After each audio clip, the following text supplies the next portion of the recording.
Good morning students. Last lecture में हमने हे मातृभूमि इस कविता को पढ़ा। उसके बाद हमने उस कविता के नीचे, पाठ्यपुस्तक के इस कविता के नीचे जो कृतियाँ थी, जो स्वाध्याय था, वो हमने पूरा किया है। और आज हम कृतियाँ किस तरह से पूर्ण करते हैं इसे देखेंगे। तो स्टूडेंट्स, आपके सामने मैंने कविता की कुछ पंक्तियाँ रखी है, मीन्स कविता की कुछ लाइंस मैंने आपके सामने रखे हैं। हे मातृभूमि तेरे चरणों में शीश नवाऊं, मैं भक्ति भेंट अपनी तेरी शरण में लाऊं। माथे पे तू हो चंदन, छाती पे तू हो माला, जिह्वा पे गीत तू हो मेरा, तेरा ही नाम गाऊं। जिससे सपूत उपजे श्री राम कृष्ण जैसे, उस धूल को मैं तेरी निज शीश पे चढ़ाऊं। अब यह जो पंक्तियां है, यह मैंने आपके सामने क्यों रखी है? क्योंकि इस पंक्तियों के ऊपर आपको कृतियाँ पूर्ण करने के लिए आएगी। इसका मतलब इस पंक्तियों के ऊपर कुछ आपको प्रश्न दिए जाएंगे, उन प्रश्नों को आपको पूर्ण करना होगा। और यह जो पंक्तियों के ऊपर जो आप प्रश्न लिखोगे, प्रश्नों के उत्तर लिखोगे, वह 6 मार्क्स के लिए रहता है। मतलब उस कविता के पंक्तियों के ऊपर जो भी कृतियाँ आपको परीक्षा में आएंगी, वह 6 मार्क्स के लिए आती है।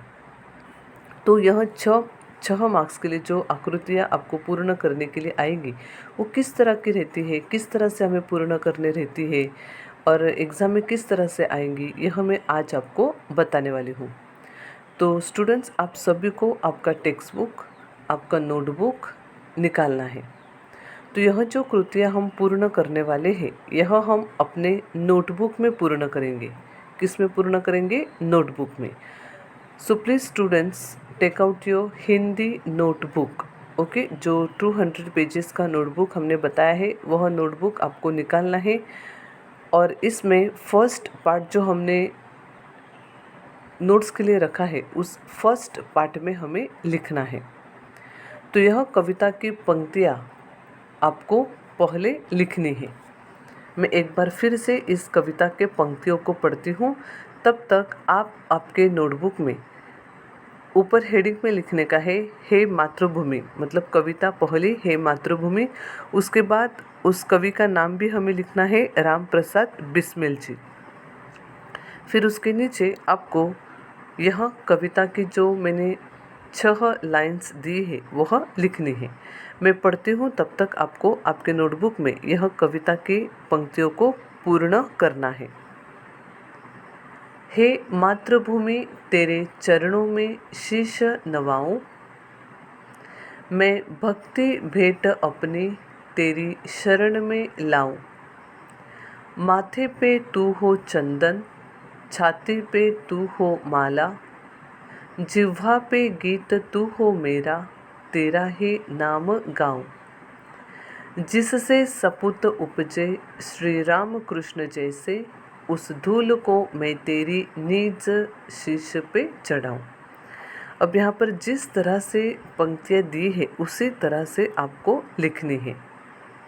2 लाइन के बाद 1 लाइन आपको छोड़नी है। और जिस तरह से आपके सामने स्क्रीन पर अभी आपको दिख रही, उसी तरह से आपको यह पंक्तियाँ लिखनी है। अब देखिए, यहाँ पर आपके एग्ज़ाम में आपको प्रश्न आता है कि पद्यांश पढ़कर सूचना के अनुसार कृतियाँ कीजिए। तो यहाँ पर दिया है हे मातृभूमि, फिर बाद में डैश डैश डैश निज शीश पे चढ़ाओ। यह आपको नहीं लिखना है, क्योंकि ऑलरेडी आपने अभी जो 6 लाइन से कविता की जो 6 पंक्तियाँ हैं वह आपने लिखी है।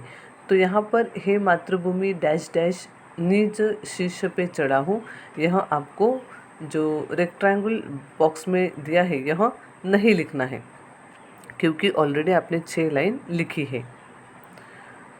उसके बाद नीचे जो प्रश्न दिया है संचाल पूर्ण कीजिए। अब संचाल मतलब यह जो आपको आकृति दी है इसे हमें संचाल कहा गया है और इसे हमें पूर्ण करना है। अब देखिए यहाँ पर मैं आपको प्रश्न किस तरह से आकृति में है यह पढ़कर देती हूँ। कवि के लिए मातृभूमि है। अब कवि के लिए मातृभूमि है तो छाती पर यह मातृभूमि किस तरह से है। ओके, उसके लेफ्ट साइड में दिया है जिह्वा पर, तो यह जो मातृभूमि है यह कवि के जिह्वा पर किस तरह से है। ऊपर दिया है माथे पर, तो यह मातृभूमि जो है वह कवि के लिए कवि के माथे पर किस तरह से है। और नीचे जो दिया है गाने में, तो यह मातृभूमि जो है वह कवि के गाने में किस तरह से है। यह हमें एक एक शब्द में लिखना है। मैं फिर से इस प्रश्न को एक्सप्लेन करती हूँ कि कवि के लिए यह मातृभूमि किस तरह से है। जैसे छाती पर, तो छाती पर यह मातृभूमि कवि के लिए किस तरह से रहती है। उसके बाद दिया है लेफ्ट साइड में जिह्वा पर, तो यह मातृभूमि जो है यह कवि के जिह्वा पर, कवि के जीभ पर, कवि के मुख पर किस तरह से होती है। उसके बाद ऊपर दिया है माथे पर, तो यह कवि के लिए मातृभूमि उसके माथे पर किस तरह से है। उसके बाद नीचे दिया है गाने में, तो यह जो मातृभूमि है यह कवि के लिए उसके गाने में किस तरह से है, यह हमें लिखना है। तो यह आकृति आपको लिखना है। जो अगर आपने यह 6 लाइंस आपकी लिखकर हुई है तो आपको यह प्रश्न यहाँ से लिखना है। प्रश्न पहला, संचाल पूर्ण कीजिए।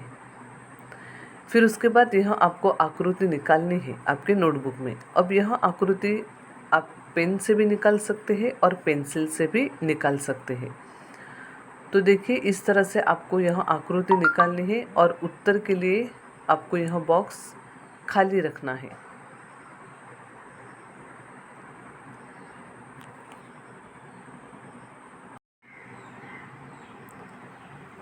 अब स्टूडेंट्स यह उत्तर मैंने यहाँ पर आपको दिए हैं। तो यहाँ पर मैं यह प्रश्न आपको फिर से एक्सप्लेन करूँगी और उसके उत्तर भी आपको एक्सप्लेन करूँगी।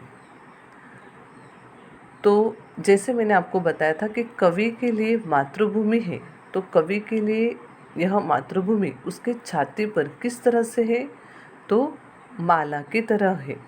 यह जब कवि के छाती पर जब यह मातृभूमि कवि कहते हैं कि जैसे फूलों की माला जो हम अपने गले में पहनते हैं और वो अपने छाती पर फूलों की माला रहती है, तो यह मातृभूमि भी मेरे लिए मेरे छाती पर इस माला की तरह है, फूलों के हार की तरह है।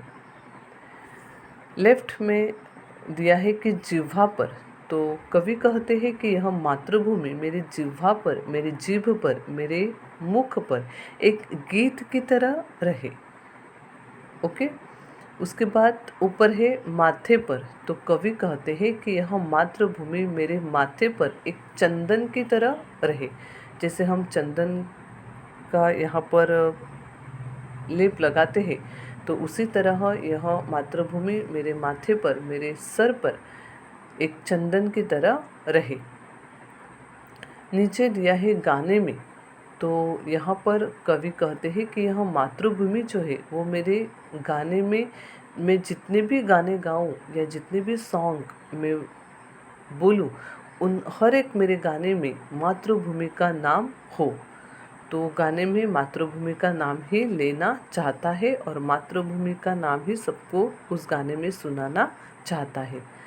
तो बच्चों यह जो आकृति का प्रश्न है इनके उत्तर आपको इस तरह से लिखने हैं और इन उत्तरों के नीचे आपको सिंगल या डबल अंडरलाइन करना है।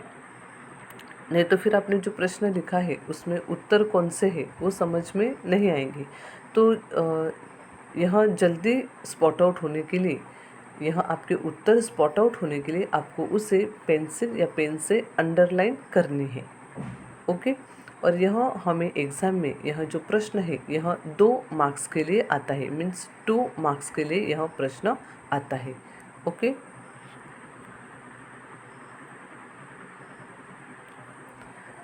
अब यहाँ पर दूसरा प्रश्न है, उत्तर लिखिए। अब यहाँ पर हमें उत्तर लिखने के लिए कहा गया है। तो प्रश्न है, मातृभूमि को अर्पित करना है। तो यहाँ पर कवि हमें मातृभूमि को क्या अर्पित करना चाहता है? कवि जो है यह मातृभूमि को क्या अर्पण करना चाहता है? आपको सभी ने वो पंक्तियाँ लिखी है, उसमें ही वह आपको उत्तर मिलेंगे। तो देखिए, पहले 2 लाइन में आपको यह उत्तर मिलेंगे कि मातृभूमि को कवि क्या अर्पित करना चाहता है, मतलब मातृभूमि को कवि क्या अर्पण करना चाहता है। यस, तो मातृभूमि को कवि क्या अर्पित करना चाहता है? भक्ति भेंट अर्पित करना चाहता है। यह अपनी भक्ति भेंट के रूप में अर्पण करना चाहता है। तो हमारा उत्तर आएगा भक्ति भेंट। अब यहाँ इसकी भक्ति भेंट की स्पेलिंग जो है वह आपको दूसरे लाइन में मिलेंगी। ओके, तो सबको लिखना है इसका उत्तर भक्ति भेंट। तो मैं फिर से बताती हूँ कि उत्तर लिखिए में अपना पहला प्रश्न है, मातृभूमि को अर्पित करना है। तो मातृभूमि को क्या अर्पित करना है? तो आपको इस बॉक्स में लिखना है भक्ति भेंट। इतना ही आपका उत्तर रहेगा। क्या उत्तर रहेगा? भक्ति भेंट। दूसरा प्रश्न है, निज शीश पर चढ़ाना है। अब कवि को निज शीश, उसके शीश पर क्या चढ़ाना है? देखिए, आपने जो पंक्तियाँ लिखी है उसमें आपको यह उत्तर मिलेंगे। ढूंढिए यह इस प्रश्न का उत्तर। क्या लिखोगे आप? कवि अपने शीश मतलब अपने सर पर क्या चढ़ाना चाहता है?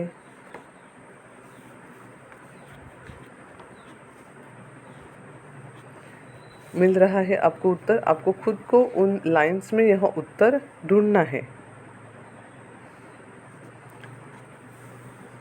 देखिए, आपको लास्ट मतलब 6 लाइन में इसका उत्तर मिलने वाला है। देखिए, मिला है सबको? यस, तो मातृभूमि की धूल, इस मातृभूमि की धूल जो है, इस धरती की, इस जननी माँ की, यह अन्नदाता की यह जो धूल है, मिट्टी है, यह वो अपने सर पर लगाना चाहता है, अपने शीश पर वो चढ़ाना चाहता है। तो निज शीश पर चढ़ाना है, तो कवि को अपने निज शीश पर क्या चढ़ाना है? तो मातृभूमि की धूल। तो आपको उत्तर लिखना है मातृभूमि की धूल। आई रिपीट, आपको सेकेंड क्वेश्चन का उत्तर लिखना है मातृभूमि की धूल।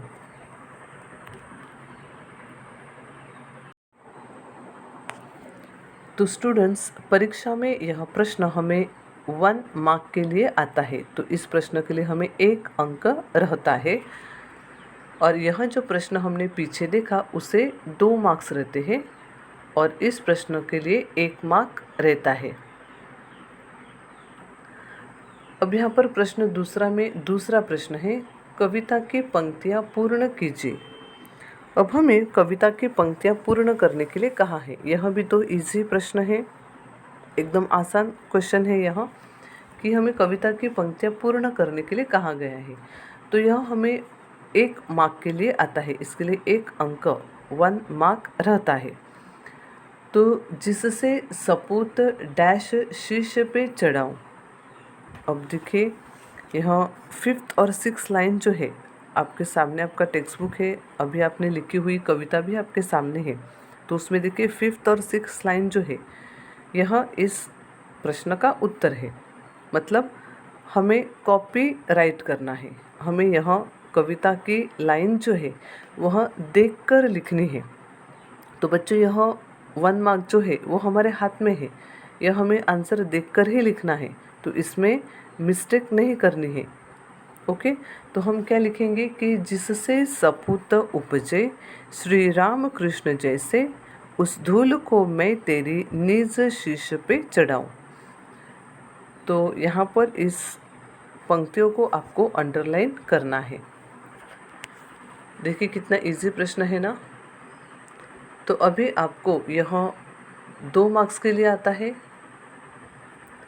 यह हमें 1 मार्क के लिए आता है, यह हमें 1 मार्क के लिए आता है। तो टोटल कितने मार्क्स हो गए? 4 मार्क्स हो गए। अभी 2 मार्क्स का बाकी है, क्योंकि यह जो कविता के ऊपर हमें आकृति पूर्ण करने के लिए आती है वह 6 मार्क्स के लिए आती है, 6 मार्क्स के लिए आती है। तो उसमें हमने 4 मार्क्स का तो 4 मार्क्स के प्रश्न देख लिए, अभी बचे हैं 2 मार्क्स। तो बच्चों 2 मार्क्स के लिए हमें यहाँ आता है कि अंतिम 2 पंक्तियों का भावार्थ सरल हिंदी में लिखिए। अब अंतिम 2 पंक्तियाँ मतलब वह 5th 6th लाइन देखिए, जिससे सपूत उपजे श्री राम कृष्ण जैसे, उस धूल को मैं तेरी निज शीश पे चढ़ाऊं। यह अंतिम मतलब लास्ट की 2 लाइन्स है, उसकी हमें उन पंक्तियों का, उन लाइंस का भावार्थ सरल हिंदी में मतलब उसका अर्थ हमें हिंदी में लिखना है। तो मैं उत्तर यहाँ पर दी हुई हूँ, आपको यहाँ उत्तर कॉपी करके लिखना है। प्रस्तुत पद्यांश हे मातृभूमि कविता से लिया गया है, जिसके कवि राम प्रसाद बिस्मिल जी है। तो देखिए पहले 2 लाइन में आपका क्या आएगा कि यह कविता का नाम हमें इसमें लिखना है और उस कविता के कवि का नाम हमें लिखना है कि यह कविता कौन सी है? हे मातृभूमि, और इस कविता के कवि है कवि राम प्रसाद बिस्मिल जी है। इन पंक्तियों में कवि ने मातृभूमि के प्रति सम्मान व्यक्त किया है। तो इन पूरे कविता में हमें क्या लगता है कि कवि ने इस मातृभूमि के प्रति अपना सम्मान मतलब अपना प्रेम व्यक्त किया है। मातृभूमि ऐसी पावन है कि श्री रामकृष्ण जैसे सपूत यहाँ जन्म लेते हैं और इस धरती पर रहने वाले लोगों का उद्धार करते हैं। तो यहाँ पर श्री रामकृष्ण जैसे सपूत, जैसे पुत्र पैदा हुए हैं इस मातृभूमि पर, और उन्होंने इस धरती पर, इस संसार में जितने भी लोग हैं उनका उद्धार, उनका कल्याण किया है।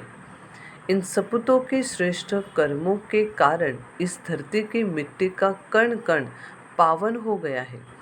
तो यह जो सपूत है, यह जो पुत्र है राम और कृष्ण, इनके कर्मों के कारण मतलब इन्होंने जो अच्छे काम, श्रेष्ठ कर्मों मतलब अच्छे काम, जो महान कार्य उन्होंने किए हैं, इनके लिए यह धरती जो है वह धरती का एक एक कण क्या हो गया है? पावन हो गया, मतलब पवित्र हो गया है।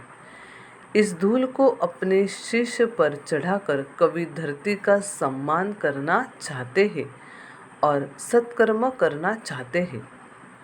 तो यहाँ पर कवि कहते हैं कि इस धूल को मतलब इस मातृभूमि की, इस धरती के धूल को, इस धरती के मिट्टी को वह अपने शीश पर, अपने सर पर लगाना चाहता है और इसका सम्मान करना चाहता है, उसका मान आदर करना चाहता है, उसका रिस्पेक्ट करना चाहता है और सत्कर्म करना चाहते हैं। और सत्कर्म मतलब अच्छे कर्म, अच्छे काम वह करना चाहता है।